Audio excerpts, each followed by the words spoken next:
క్రైస్తలో చేరువచ్చిన మీకు అందరికీ ప్రభువైన యేసుక్రీస్తు శుభాలు తెలియజేస్తున్నాను. ఈ దినము కొరకు ఏర్పాటు చేయబడిన లేఖన భాగము అపోస్తల కార్యములు 17వ అధ్యాయము 24వ వచనం. జగత్తును అందలి సమస్తమును నిర్మించిన దేవుడు తానే ఆకాశమునకును భూమికిని ప్రభువైనందున హస్తకృతములైన ఆలయములలో నివసింపడు. Praise the lord. దేవునికి స్తోత్రం. హల్లెలూయా, హల్లెలూయా. మన ప్రభువును ప్రియరక్షకుడైనటువంటి నజరేయుడైన యేసు క్రీస్తు దివ్యనామంలో మన శాంతి టీవీలో ప్రసారం అవుతున్నటువంటి మన ఆయన హెచ్చవలసి ఉన్నది అనేటువంటి అనుదిన ఆత్మీయ వాక్య వ్యాఖ్యాన కార్యక్రమానికి మిమ్మల్ని మీ కుటుంబ సభ్యులందరినీ ప్రేమపూర్వకంగా ఆహ్వానిస్తున్నాను. మీ నెక్స్ట్ జనరేషన్ను కూడా ఈ కార్యక్రమం వీక్షించడానికి ఆహ్వానిస్తున్నాను. అనగా మీ యంగర్ జనరేషన్ని, అనగా మీ పిల్లల్ని, సండే స్కూల్ పిల్లలు కావచ్చు, యూత్ పిల్లలు కావచ్చు, వాళ్ళని కూడా ఈ కార్యక్రమం చూడడానికి ప్రేమపూర్వకంగా ఆహ్వానిస్తున్నాం. వాళ్ళకి ఏదో మత్తయి సువార్త లేకపోతే ఏదైనా పాత నిబంధనలు ఏదైనా విషయాలు, హిస్టారికల్ విషయాలు అయితే బాగుండేది. అపోస్తల కార్యములు, church history, early church history యొక్క స్టోరీస్ ఇవన్నీ అవసరమా అన్నట్టుగా మీరు ఆలోచిస్తారేమో. ఏదేమైనప్పటికీ ఇందులోంచి కొన్ని మాటలు అందరికీ సరిపోయేటువంటి మాటలు దేవుని వాక్యంలోంచి దొరుకుతాయని నేను భావిస్తున్నాను. కనుక this is your family program. కొన్ని సెక్యులర్ ప్రోగ్రామ్స్కి అందరూ ఫ్యామిలీగా కలిసి చూస్తారు. ఇది ఓన్లీ లేడీస్ అండి, ఇది ఓన్లీ జెంట్స్ అండి అని భావించకుండా. కాబట్టి this is your family program, this is your program. He must increase. మీరందరూ చెప్పాలి, హీ మస్ట్ ఇంక్రీజ్. ఆయన హెచ్చవలసి ఉన్నది. మీ జీవితంలో, మీ భర్త జీవితంలో, మీ భార్య జీవితంలో, మీ బిడ్డల జీవితంలో, మీ బంధువుల జీవితంలో యేసు మాత్రమే హెచ్చవలసి ఉన్నది. హెచ్చవలసి ఉన్నది ఏవో జ్ఞాపకాలు కాదు, హెచ్చవలసి ఉన్నది ఏవో అనుభవాలు కాదు, హెచ్చవలసి ఉన్నది ఒక వ్యక్తి, ఆయనే యేసు. హెచ్చవలసి ఉన్నది బైబిల్లో ఉన్నది దావీదో, దానియేలో, లేకపోతే మోషేనో, లేకపోతే ఏలియానో వీళ్ళు కాదు. హెచ్చవలసి ఉన్నది యేసు. దేవుని స్తోత్రం, హల్లెలూయా. ఆయన మాత్రం హెచ్చవలసి ఉన్నది. ఎందుకంటే ఆయన మనుష్య కుమారుడు, ఆయన దేవుని కుమారుడు, ఆయన పెళ్లి కుమారుడు కనుక ఆయన మాత్రమే హెచ్చవలసి ఉన్నది. హెచ్చించబడడానికి యోగ్యుడు ఆయన మాత్రమే కాబట్టి ఆయన హెచ్చవలసి ఉన్నది. అన్ని నామముల కన్నా పైనామంగా భూలోకమందును పరలోకమందును భూమి కిందను లోకమందును అనగా త్రిలోకాలలో, త్రికాలములలో పొగడడానికి, పూజింపబడ్డానికి, కీర్తించబడ్డానికి, మహిమపరచడానికి యోగ్యమైనటువంటి ఒక నామం. తాను సిలువను భరించి చనిపోయి తిరిగి లేచి తండ్రి కుడి పార్శ్వన కూర్చుండడం అని అన్ని నామముల కన్నా ఎత్తైన నామముగా ఆయన హెచ్చించాడు. ఆయన హెచ్చించాడు, తండ్రి కుమారుని హెచ్చించాడు. కనుక కుమారులమైన మనం, దాసులమైన మనము ఆయనను, మన రక్షకుణ్ణి, మన ప్రభువుని హెచ్చించాల్సిన అవసరం ఉంది. మనం హెచ్చించకపోతే ఏమైనా నష్టమా? ఆయనకేం నష్టం లేదు, దానికి పెద్ద ఫీల్ కాడు. కానీ హెచ్చించాల్సిన బాధ్యత మనకుంది. పరిశుద్ధుడు పరిశుద్ధుడు పరిశుద్ధుడు అని ప్రతిగానములు చేస్తున్న దూతగానం విసిగిపోలేదు. Let's go for another song, let's go for some other praise, some other words for praise అని అనుకోలేదు. దేవుని స్తోత్రం, హల్లెలూయా. సమయంలో ఈ కార్యక్రమానికి మిమ్మల్ని అందరినీ ఆహ్వానిస్తాను. ఎవరైనా ఈ కార్యక్రమాన్ని ఫస్ట్ టైం చూస్తున్నట్లయితే మరి ప్రత్యేకమైన అభినందనలు. It's not by mistake, it's God's will. మీరు ఈ కార్యక్రమం చూస్తున్నారు, చూడాలి, దీంట్లో వచ్చి కొన్ని విషయాలు తెలుసుకోవాలి. సంతోష్ అనేటువంటి మీ సహోదరుడు, బలహీనమైన మీ సహోదరుడు, అజ్ఞాని అయినటువంటి మీ సహోదరుడు మీ ముందు నిలబడి ఉన్నాడు. ఆయన దేవుడు వాడుకుంటున్నాడు. నేను చేసే ఉపదేశం నా థియాలజీ కాదు. This is not my theology, this is not my preaching. This is God's theology, God's thoughts, God's will. దేవుని స్తోత్రం, హల్లెలూయా. రండి, మనం ఈ సమయంలో దేవుని వాక్యాన్ని ధ్యానించుకుందాం. నిన్న మనం కొన్ని విషయాలు ఆలోచించాం, మీకు గుర్తున్నాయి అనుకుంటాను. ఎక్స్ట్రా మైల్ అనగా అదనపు మైళ్ళు, అదనపు కిలోమీటర్లు, అదనపు సెంటీమీటర్లు అని కాదు, అదనపు మిల్లీమీటర్లు అని కాదు. వాళ్ళు ఆశించిన దానికన్నా ఒకవేళ నేను మన బిడ్డే అనుకుందాం, మన కుమారుడో కుమార్తె మన దగ్గరికి వచ్చి, డాడీ నాకు 500 రూపీస్ కావాలి డాడీ అని అడిగారు. ఆ బిడ్డ అనుకున్నాడు 500 ఇస్తాడా లేదో, మరి 500 అడిగితే కనీసం 100 రూపీస్ అని ఇస్తాడు కదా, లేకపోతే ఇస్తాడో లేదో మరి తిట్టి పంపిస్తాడేమో అనే ఉద్దేశంతో అలా అనుకుంటున్నప్పుడు 500 ఇచ్చి, ఏనా ఏంటి సరిపోదా? సరే ఓ పని చెయ్యి, నా దగ్గర కూడా డబ్బులు లేవు, తీసుకో ఒక 200 అని ఎక్స్ట్రా ఇచ్చాడు.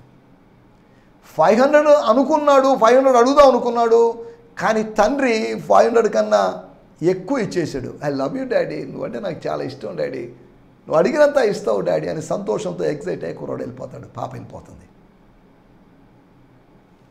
మనము అడుగు వాటన్నిటికంటను, ఊహించు వాటన్నిటికంటను అత్యధికంగా దేవుడు ఇస్తాడు. అలా ఇచ్చినప్పుడు మనలో ఒక ప్రైజ్ వచ్చేస్తుంది. ప్రైడ్ కాదండి, ప్రైజ్ అనగా స్తుతి వస్తుంది, కృతజ్ఞతలు వస్తాయి. మనం దేవుని మహిమపరుస్తాం, మనకు సంతోషం కలుగుతుంది, మనం ఎగిరి గంతులు వేస్తాం. Oh what a mighty God we serve. మనం సేవించేటువంటి దేవుడు ఎంత గొప్ప దేవుడు అండి. అడిగినవే ఖచ్చితంగా, అడిగిన దానికి 4 రూపాయలు తగ్గించి, అడిగినటువంటి అనుభవాలు కొన్ని తగ్గించి అని కాదు, అడిగిన వాటన్నిటికంటేనూ ఊహించి అడుగుతాం మనం, లేకపోతే అడిగి ఊహించవచ్చు.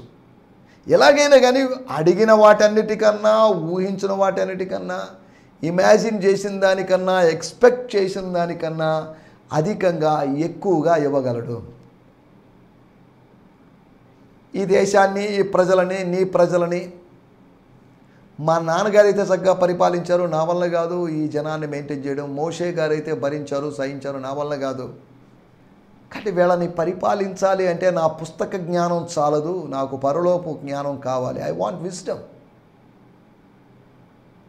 ఇంత విస్తారమైన జనసమూహాన్ని it's not possible for me. నేను అంచెలంచెలుగా ఎదిగిన వాడిని కాదు, ఏకదమున సింహాసనం మీద కూర్చోబెడుతున్నాను నన్ను. నేను ఏదో సైన్యాధిపతిగా ఉండి, ఏదో మంత్రిగా ఉండి, ఇలా వచ్చిన వాడిని కాదు. కాబట్టి ఐ వాంట్ విజ్డమ్ అని జ్ఞాని అయిన సొలొమోను అడిగినప్పుడు, నీకు ఐశ్వర్యమును ఘనత కూడా ఇస్తానని చెప్పాడు. ఎక్స్ట్రా ఆఫర్స్ అనమాట. ఫెస్టివల్ ఆఫర్స్లో ఇచ్చినట్లుగా, రంజాన్, క్రిస్మస్, లేకపోతే పొంగల్, లేకపోతే సంక్రాంతి ఈ టైంలో ఇచ్చినట్లుగా, దీపావళి ఏదో టైంలో ఇచ్చిన ఆఫర్ లాగా గాడ్స్ ఆఫర్స్ ఉన్నాయి, మనం అర్థం చేసుకోవాలి. సరే, ఎక్స్ట్రా మైల్ అంటున్నప్పుడు ఎవరైనా నేను బలవంతం చేస్తే నువ్వు వారు ఆశించిన దానికన్నా చాలా, ఇంకో కిలోమీటర్ రమ్మంటారా, ఇంకో 2 కిలోమీటర్లు రమ్మంటారా, ఇంత దూరం డ్రాప్ చేస్తే చాలా, ఇంకొద్దిగా డ్రాప్ చేయమంటారా, పోనీలేండి మీకోసం ఇంకొద్ది దూరం వస్తాను అని రాగలిగారనుకోండి, దేవుని స్తోత్రం, వాళ్ళకి ఎంత సంతోషమో. ఎక్స్ట్రా మైల్స్ ఎక్స్పీరియన్స్ గురించి మనం మాట్లాడుకున్నాం. ఒకటి అదనపు దూరం అని, రెండోది అదనపు దైవ పరిచర్య అని, అనగా అదనంగా పరిచర్య చేయడం. అనగా మనం రీచ్ కావాల్సింది ఒక 100 మంది అయితే 200 మందిని రీచ్ కావడం. మా సహవాసంలో, గిడియోన్ ఫెలోషిప్ ఇంటర్నేషనల్ అనే సహవాసంలో ప్రతి సంవత్సరం 12 మందికి బాప్తిజం ఇవ్వాలనే టార్గెట్. 130 మంది సేవకులు ఉన్నటువంటి సహవాసంలో ఈ టార్గెట్ను ప్రతి సంవత్సరం రీచ్ అయ్యేది ఇంచుమించు 10 మంది లోపు ఉన్నటువంటి సేవకులే. మిగతా 120 మంది ఈ టార్గెట్ని రీచ్ కారు. కొన్నిసార్లు ఈ కొద్ది మందిలో ఈ టార్గెట్ కూడా ఒకసారి 12 అనే టార్గెట్ 25 దాకా వెళ్ళిపోయిన వాళ్ళు ఉన్నారు. ఎక్స్ట్రా వర్క్ చేశారు వాళ్ళు, దేవుని స్తోత్రం, అదనపు పని చేశారు, ఆశించిన దానికన్నా ఎక్కువ చేశారు. దేవుని స్తోత్రం, వెల్ డన్ అని వాళ్ళు ప్రభు చేత శబాష్ వెరీ గుడ్ అనేటువంటి పొగడ్తను ప్రభు చేత పొందుకుంటారు. మన టార్గెట్ మనం త్వరగా రీచ్ అయ్యామనుకోండి, పైన అధికారుల దగ్గర నుంచి ప్రశంస వస్తుంది. మన టార్గెట్ మనం రీచ్ కానప్పుడు, ఏమయ్యా బుద్ధి లేని వాళ్ళు మీరు, ఏంటి ఇంకా అని వాళ్ళ చేత నిందలు, అవమానాలు, తిట్లకి మనం గురవుతాం. స్తోత్రం. ఎందుకు చెప్తానంటే ఎక్స్ట్రా వర్క్ చేయాలి, అదనపు పని చేయాలి. 5 PM వరకు ఆఫీస్ టైం అంటే కొన్నిసార్లు 6, 7 వరకు పని చేసేవాళ్ళు ఉన్నారు. ఎక్స్ట్రా వర్క్ చేసినప్పుడు ఎక్స్ట్రా శాలరీ ఉండొచ్చు, ఎక్స్ట్రా బోనస్లో ఉండొచ్చు, ఎక్స్ట్రా గిఫ్ట్ ఏమైనా ఇవ్వచ్చు. ప్రభు కోసం ఈ రోజుల్లో సేవకులమైన మేము ఎక్స్ట్రా పని చేయాలని మీరు ప్రార్థించాల్సిన అవసరం ఉంది. తర్వాత మూడోది అదనపు దయ, extra kindness of sister or Mrs Lydia అనేటువంటి సహోదరి యొక్క అదనపు దయ. సరే సార్ మీకు ఎన్నో పనులు ఉంటాయి, వెళ్ళండి, ఓకే, నో ప్రాబ్లం అండి, నేనేం ఫీల్ కాలేదులేండి అయ్యా మీరు నాకు విశ్వాసపు మార్గాన్ని, ఆత్మీయ మార్గాన్ని, ప్రభువుని, మెస్సియాని కనుగొనేలా చేశారు. మా ఇంట్లో వచ్చి ఉండండి, జస్ట్ విజిట్ చేసి చిన్న ప్రార్థన చేసిపోండి, టీ తాగేసిపోండి, కాఫీ తాగేసిపోండి అని దాని పిలుపు కాదు. మా ఇంట్లో స్టే అట్ మై హోమ్. దాని ఫలితంగా అక్కడ హౌస్ చర్చ్ కూడా స్టార్ట్ అయిందని చరిత్ర చెప్తుంది. దాంట్లోకి మనం వెళ్ళలేదు. ఎక్స్ట్రా కైండ్నెస్ ఉందా మన దగ్గర? అటువంటి కైండ్నెస్ అసలు కైండ్నెస్సే లేదు, ఎక్స్ట్రా ఏముంటుంది? దేవుని స్తోత్రం. మనం ఇక్కడ ఆలోచిస్తున్న విషయాలు extra distance, extra God's work, extra kindness, అదనపు దయ, అదనపు దాతృత్వం. మాసిడోనియన్ చర్చెస్ను గురించి షాక్ అయిపోయాడు పాల్. ఇదేంటండి, వాళ్ళు పేదోళ్ళు, ఫైనాన్షియల్గా ఛాలెంజ్డ్ అయిన పీపుల్, ఆర్థికంగా సవాలు చేయబడిన ప్రజలు, కానీ మిగతా సంఘాల కన్నా, ఓ కొరింథీ సంఘమా మీరున్నారు, కలహాల్లో ఉన్నారు, కానీ క్రీస్తు సేవకుని యొక్క కష్ట నష్టాల గురించి ఎరిగి ఉన్నారా అన్నట్టుగా పరోక్షంగా మాట్లాడుతున్నాడు. వాళ్ళు పేదోళ్ళు అయినప్పటికీ, మేము పేదోళ్ళమని చెప్పుకుంటూ తిరగలేదు. వాళ్ళ పేద స్థితి ఉన్నప్పటికీ కూడా ఆత్మీయంగా ఇచ్చే విషయంలో వాళ్ళ యొక్క ఐశ్వర్యం కనిపించింది. ఇవ్వడంలో ఐశ్వర్యం చూడండి. చాలామందికి ఉండడంలో ఐశ్వర్యం ఉంది, కానీ ఇవ్వడంలో ఐశ్వర్యం లేదు. అది విచారకరమైన విషయం. అసలు సిసలైన ఐశ్వర్యం ఉండడంలో కాదు, ఇవ్వడంలో ఉంటుంది. హ్యావింగ్లో కాదు. Having is not is prosperity, giving is prosperity. అందరూ ఈరోజు ఉంది కాబట్టి అతను ఐశ్వర్యవంతుడు అంటున్నారు. కాదు, ఇచ్చే మనసు, ఇవ్వడం కాదు, ఇచ్చే మనసు ఉండడాన్ని బట్టి మనం ఐశ్వర్యవంతులుగా దేవుని వాక్య ప్రకారం ఎంచబడతాం. మాసిదోనియా సంఘస్థులు అంటే ఎంతమంది, ఎన్ని వేల మంది, ఎన్ని సంఘస్థులు మనకు తెలియదు. వాళ్ళ ద్వారా I was blessed physically by them అని పౌల్ గారు చెప్తున్నారు. I want to be blessed by you people two.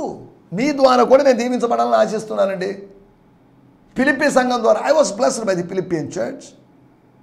తాను స్థానిక సంఘముల చేత దీవించబడ్డాడు.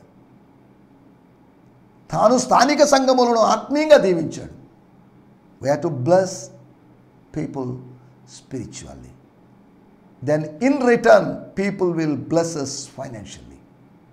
విత్తడం, కోయడం అనేటువంటి ప్రిన్సిపల్ ఇదే. సోయింగ్ అండ్ రీపింగ్ అనే ప్రిన్సిపల్ ఇదే.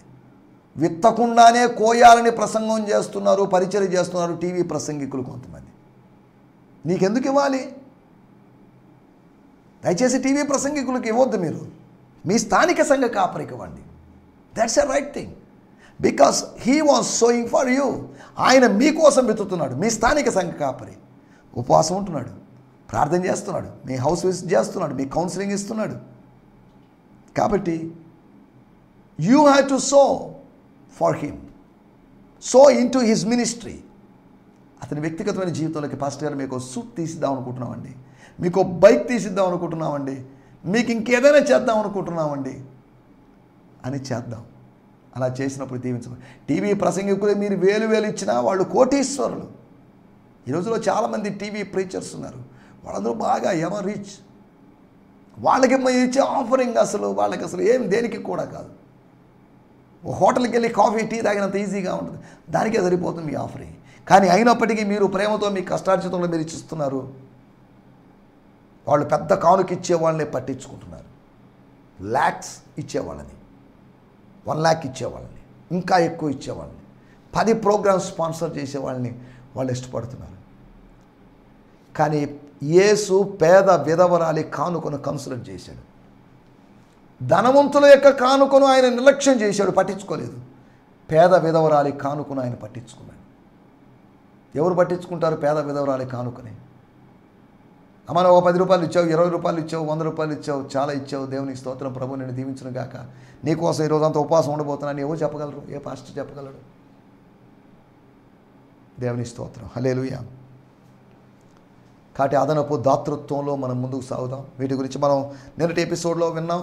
ఈ సమయంలో మనకు సమయం లేదు కనుక, మనకు సమయం కొద్దిగా ఉంది కనుక మన ధ్యానం నిమిత్తమై అపోస్తుల కార్యములు 17వ అధ్యాయము 24వ వచనం, book of acts 17th chapter verse 24.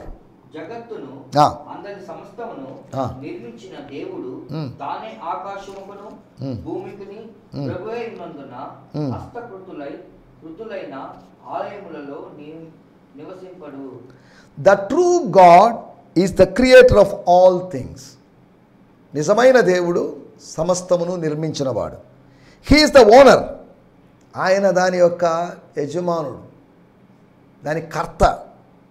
And the lord of the heavenly realm and earthly realm. భూలోకమైన పరలోకమైన దానికి కూడా ఆయన లార్డ్గా, ప్రభువుగా ఉన్నాడు. He doesn't live in man made temples. మనుషుల చేత నిర్మించబడిన, ఇంజనీర్ల చేత, కాంట్రాక్టర్ల చేత, బేల్దారుల చేత, మనుషుల చేత, విశ్వాసుల చేత నిర్మించబడినటువంటి ఆలయాలు, లక్షల విలువలు చేసే ఆలయాలు కావచ్చు, కోట్ల విలువ చేసేటువంటి ఆలయాలు కావచ్చు, బయటికి అందంగా కనిపించేటువంటి ఆలయాలు కావచ్చు. దేవాలయము, యెరూషలేము దేవాలయం గురించి 46 సంవత్సరాలు కట్టబడిన దేవాలయం అని చెప్పబడిన ఆలయాలు కావచ్చు. కానీ God is not pleased by these type of temples. దేవుడు ఈ బాహ్య కట్టడాలను చూసి సంతోషించేవాడు కాదు.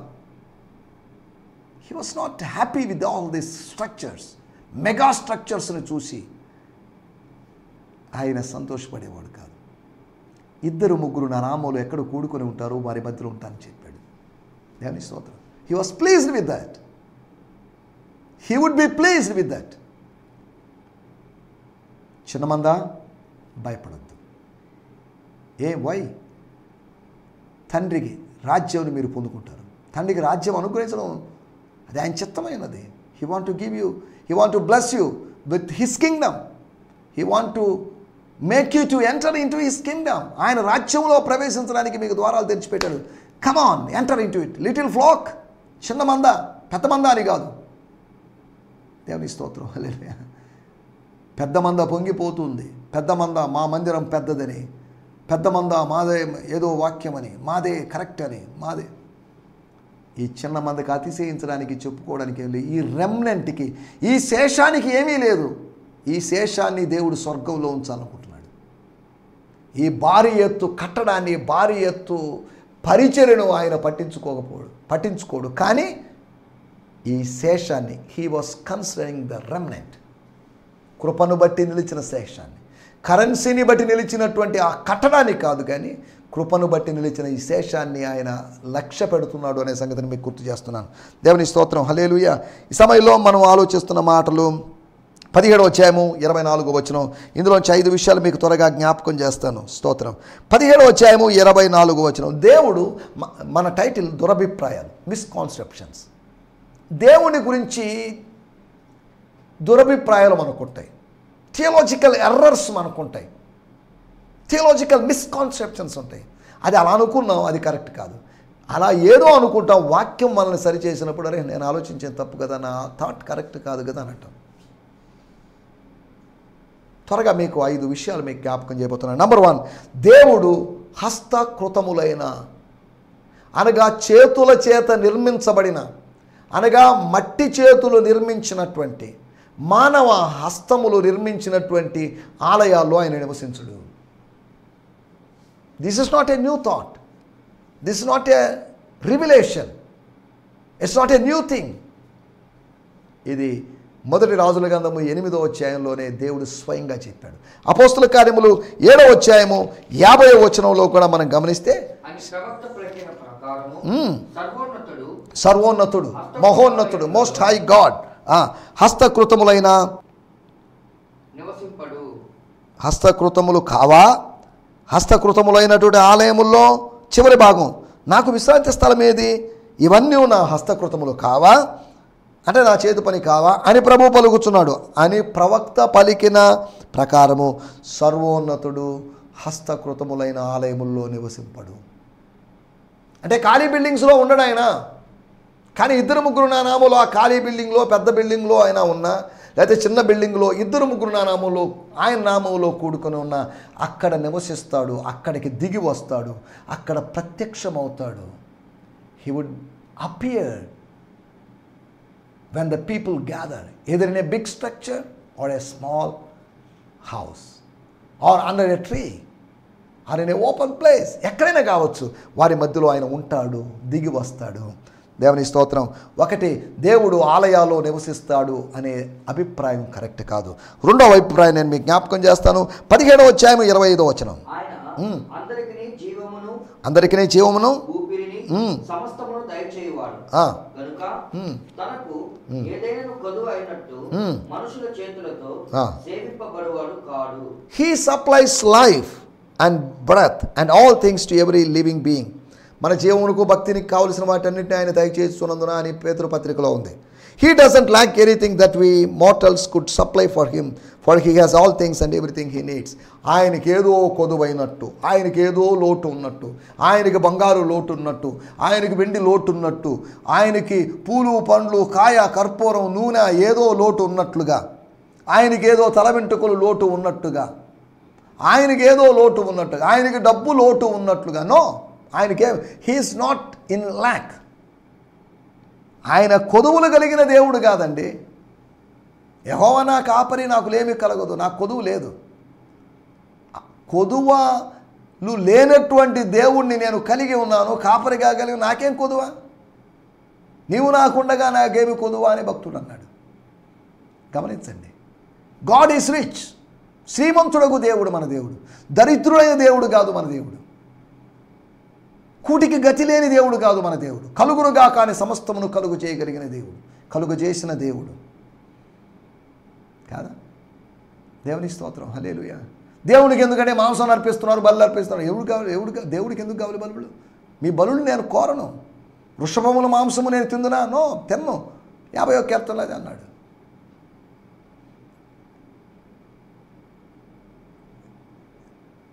ఇవి పెరియార్ అనేటువంటి అతను చెప్పినట్లుగా దేవుడికి ఎందుకండి బంగారం, ఎందుకండి అదెందుకండి ఇదెందుకండి, దేవుడు తిండిపోతండి అని ఏదేదో మాట్లాడుకుంటూ వచ్చాడు. దేవుని యొక్క రియల్ పిక్చర్ తెలియకుండా దేవుని గురించి చెడు ప్రచారం చేస్తున్నారు. మనం ఇక్కడ ఆలోచిస్తున్నట్టు విషయము, దేవుడికి ఏ లోటు లేదు. దేవుడికి ఏదో లోటుగా మనం సేవించాలండి, మనం ఇవ్వాలండి దేవునికి. నువ్వు ఇవ్వకపోయినా పర్లేదు, దేవునికి ఉంది. దేవుడు ఇవ్వగలిగిన వాడే కానీ దేవుని దగ్గర నుంచి పెరుక్కునేవాడు కాదు. దేవునికి ఏదో నిమ్మకాయో, దేవుడి గుడ్లో, దేవునికి ఏదో నల్లకోడో లేదా ఇవన్నీ దేవునికి అవసరం లేదు. దేవునికి కావాల్సిన నీ ఆత్మ, నీ హృదయం కావాలి. Offer or submit your heart, that's all. రెండో అభిప్రాయము, దేవుడు ఏదో లోటు కలిగిన వాడు, దేవుడు మన సేవను కోరుతున్నాడు అనే అభిప్రాయంలో ఉన్నాం. దీన్ని ఆధారంగా చేసుకొని చర్చ్ ఆఫ్ క్రైస్ట్ వాళ్ళు చప్పట్లు కొట్టాల్సిన అవసరం లేదు. మనం చప్పట్లు కొడితే చప్పట్ల ద్వారా ఆయన సంతోషపడేవాడు కాదు అనేదో వాళ్ళు ఏదో వ్యాఖ్యానిస్తున్న దాంట్లోకి వెళ్ళలేదు. దాన్ని అలా వ్యాఖ్యానించడానికి వీల్లేదు, వక్రీకరించడానికి వీల్లేదు. తర్వాత మూడో విషయము 17వ అధ్యాయం 26, 27 వచనాలు.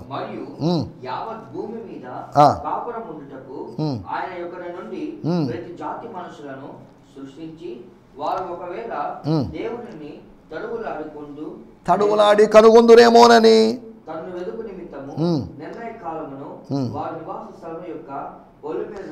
చివరి మాట, ఆయన మనలో ఎవరికి దూరంగా ఉంటాడు. కానీ మనం అనుకుంటాం నాకే దగ్గరకు ఉంటాడు, నా ప్రార్థనే వింటాడు, నేనంటే ఆయనకి ప్రేమ, మిగతా వాళ్ళంటే ప్రేమ లేదు, నేను పరిశుద్ధుడిని కాబట్టి నా మీద ఆయనకి ప్రేమ, వాళ్ళు పాపి, అతను పాపి కాబట్టి అతని మీద పెద్ద ప్రేమ లేదు. ఇక్కడ రాయబడిన మాట జనరల్ థియాలజీ, ఎపిక్యూరియన్స్కి, స్టోయిక్స్కి లేకపోతే ఎథెన్స్ వారికి సరిపోయే విధంగా, అలాగని జూయిష్ థియాలజీకి, జీసస్ థియాలజీకి అనగా పాలన్ థియాలజీకి వ్యతిరేకమైన థియాలజీ కాదు. మనలో ఎవరికి ఆయన దూరముగా ఉండేవాడు కాదు, ఆయన సమీపస్తుడు. తనకు మొరపెట్టు వారికి, తనకు నిజముగా మొరపెట్టు వారికి ఆయన సమీపస్తుడు. దేవుని స్తోత్రం. ద నియర్నెస్ ఆఫ్ గాడ్, దేవుని యొక్క దగ్గరతనాన్ని, దేవుని యొక్క ఇంటిమసీని మనం అర్థం చేసుకోవాలి. దేవుని యొక్క దూరం, ఆయన ఎక్కడో ఉంటాడండి, ఎక్కడో కొండల కవతలు ఉంటాడు, ఏదో మహాకాశాల కోసలు ఉంటాడు, అందరంత ఎత్తులో ఉంటాడు, సమీపింపు, అమ్మో అపాయింట్మెంట్ దొరకదండి అన్న విధంగా మనం ఆలోచిస్తుంటాం. ఇది మనుషుల విషయమో కరెక్ట్ ఏమో, కానీ దేవుని విషయంలో కరెక్ట్ కాదు. హీఈస్ అప్రోచబుల్, సమీపింపదగినవాడు. దేవుని స్తోత్రం. ఆయన రీచబుల్గా ఉన్నాడు, అవైలబుల్గా ఉన్నాడు. God is available and reachable. దేవుని స్తోత్రం, హల్లెలూయా. కొందరు అనుకుంటున్నట్టుగా మాకు దగ్గర, మా వాళ్ళు, మా దళితుల దేవుడండి, మా క్రైస్తవుల దేవుడండి. కాదు, యేసుక్రీస్తు అందరికీ ప్రభు, కొందరికి కాదు, అందరికీ ప్రభు. He's God of all, he's a lord of all, he's for all. ఆయన అందరికీ ప్రభు అయి ఉన్నాడు. ఈ విషయాన్ని మనం మర్చిపోతున్నాం. మన థియాలజీలో ఉన్నట్టు మిస్టేక్. కొందరికే సమీపస్తుడు, ఉపవాసం ఉన్నటువంటి నాకే సమీపస్తుడు, సేవలో ఉన్న నాకే సమీపస్తుడు. విశ్వాసులు మీరు సేవలో ఉన్నారు కాబట్టి మీకు ఆయన దగ్గర ఉంటాడండి, మాకు దూరంగా ఉంటాడండి. లేదు, ఆయన మనలో ఎవరికి దూరముగా ఉండువాడు కాదు అని పాల్ చెప్పాడు. ఎస్ అని వాళ్ళు పాలిన్ థియాలజీతో ఏకీభవించారు ఆ ఫిలాసఫర్స్. 4వ విషయం నేను మీకు జ్ఞాపకం చేస్తాను. 17వ అధ్యాయము 28, 29, 30 వచనాలు. 28వ వచనంలో మనం ఆయన బ్రతుకుచున్నాము, చలించుచున్నాము, ఉనికి కలిగి ఉన్నాము, అటువలే మనమాయన సంతానమని మీ కవీశ్వరుల్లో కొందరు చెబుతున్నారు. ఒకటి చెప్పాడని కాదు, ఏమన్నారు తెలుసా? మనం ఆయన సంతానం, వీఆర్ హిస్ చిల్డ్రన్, మనము ఆయన సంతానమై ఉండి. చూడండి, మనం ఆయన సంతానం. ఆయన సంతానం ఎలా కావాలి? మనం ఎన్ని పనులు చేసినా ఆయన సంతానం అనుకుంటున్నాం. మనం సంతానం అనుకుంటున్నాము, మనము దేవుని బిడ్డలం అనుకుంటున్నాం, కానీ దేవునితో సంబంధం లేదు. మనం ఆయన బిడ్డలం అయితే ఆయనకి మనకు సంబంధం ఉండాలి కదా.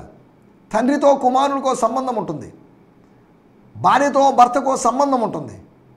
ఆ రిలేషన్స్, బంధాలు నియంత్రించుకుంటూ లేకపోతే నిర్వహిస్తూ ఉండాలి. కానీ ఆ బంధాల నిర్వహణ జరగనప్పుడు సంతానం అని చెప్పుకొని ఏం లాభం? మీరు అబ్రహాము సంతానం అని అనుకుంటున్నారు. నో, దాన్ని చెప్పుకోవడం అర్థం లేదు. మీరు అపవాది సంతానం అన్నట్టుగా ప్రభు యూదులను ఉద్దేశించి అన్నాడు. అపవాది సంతానమని ఎంచబడినటువంటి జక్కయ్యను ఉద్దేశించి ఇతడును అబ్రహాము కుమారుడే. మీలాగా మీరు క్లెయిమ్ చేసుకుంటున్నారు, ఇతను క్లెయిమ్ చేయడం లేదు. కానీ ఇతని విషయంలో నేను డిక్లేర్ చేస్తున్నాను అని ప్రభు డిక్లేర్ చేశాడు. స్తోత్రం, హల్లెలూయా. తర్వాత 4వ విషయము, దేవుని యొక్క సంతానాన్ని గురించిన దురభిప్రాయం. మారు మనసు పొందడం ద్వారా, ఆయన అంగీకరించడం ద్వారా, సువార్తను అంగీకరించడం ద్వారా మాత్రమే ఆయన సంతానం కాగలము అని పౌల్ గారు చెప్పారు. వాళ్ళ కామన్ థియాలజీ, ఫిలాసఫీ చెప్పుకుంటూ థియాలజీ, లేకపోతే క్రిస్టాలజీ, లేకపోతే పెటీరియాలజీ, లేకపోతే తండ్రి శాస్త్రం అనే దాని గురించి చెప్పుకుంటూ ప్రస్తావించి వస్తున్న సందర్భాన్ని మనం చూస్తున్నాం. 5వ విషయం నేను చెప్పి ముగించేస్తాను. 17వ అధ్యాయం 29వ వచనం. కాబట్టి మనము దేవుని సంతానం అండి. మీరు నేను ఎపిక్యూరియన్స్ అండ్ స్టోయిక్స్ అండ్ ఎథెనియన్స్, లేకపోతే గ్రీక్స్, లేకపోతే జ్యూస్, ఎవరైనా సరే మనుషుల యొక్క చమత్కార కల్పన వలన ఈ బంగారు విగ్రహాలు, ఈ వెండి విగ్రహాలు, ఈ రాతి విగ్రహాలు, 3 రకాల విగ్రహాలు, 2 రకాల లోహము, రాతి విగ్రహాలు దేవత్వమును పోలి ఉన్నవి, దేవత్వం కలిగి ఉన్నవని తలంచకూడదు. రాంగ్గా తలుస్తున్నారు, పిచ్చిగా ఆలోచిస్తున్నారు, అపార్థం చేసుకుంటున్నారు. Don't claim any divinity to this idols. మనుషులు చేసినటువంటి వస్తువులకు దేవత్వాన్ని ఆపాదించకూడదు అనేటువంటి ఆపాదించబడుతున్నట్టు వాళ్ళ యొక్క దురభిప్రాయాన్ని ఖండిస్తున్నట్టుగా చూస్తున్నాడు. దైవికమైనటువంటి దురభిప్రాయాలకు, ఫాల్స్ థియాలజీస్కి దూరమై సత్యవాక్యానికి సమీపస్తులుగా ఉంటూ సత్యవాక్యాన్ని అనుసరిస్తూ ముందుకు సాగడానికి ప్రభు మనకు సహాయం చేయనుగాక. ఆమేన్, హల్లెలూయా. ఈ సందేశము మీకు ఆశీర్వాదకరంగా ఉందని నమ్ముచున్నాము. ప్రార్థన అవసరతల కొరకు మమ్మల్ని సంప్రదించవలసిన మా చిరునామా గిద్యోన్ మిషన్ చర్చ్, 6వ వీధి, శాంతినగర్, నెల్లూరు 4, ఆంధ్రప్రదేశ్. పిన్ 524004. మా ఫోన్ నంబర్లు 7036443613 మరి ఒక నంబర్ 9392293010. మా ఈమెయిల్ ఐడి gfihmi2015@gmail.com. దేవుడు మిమ్మును ఆశీర్వదించునుగాక. ఆమేన్.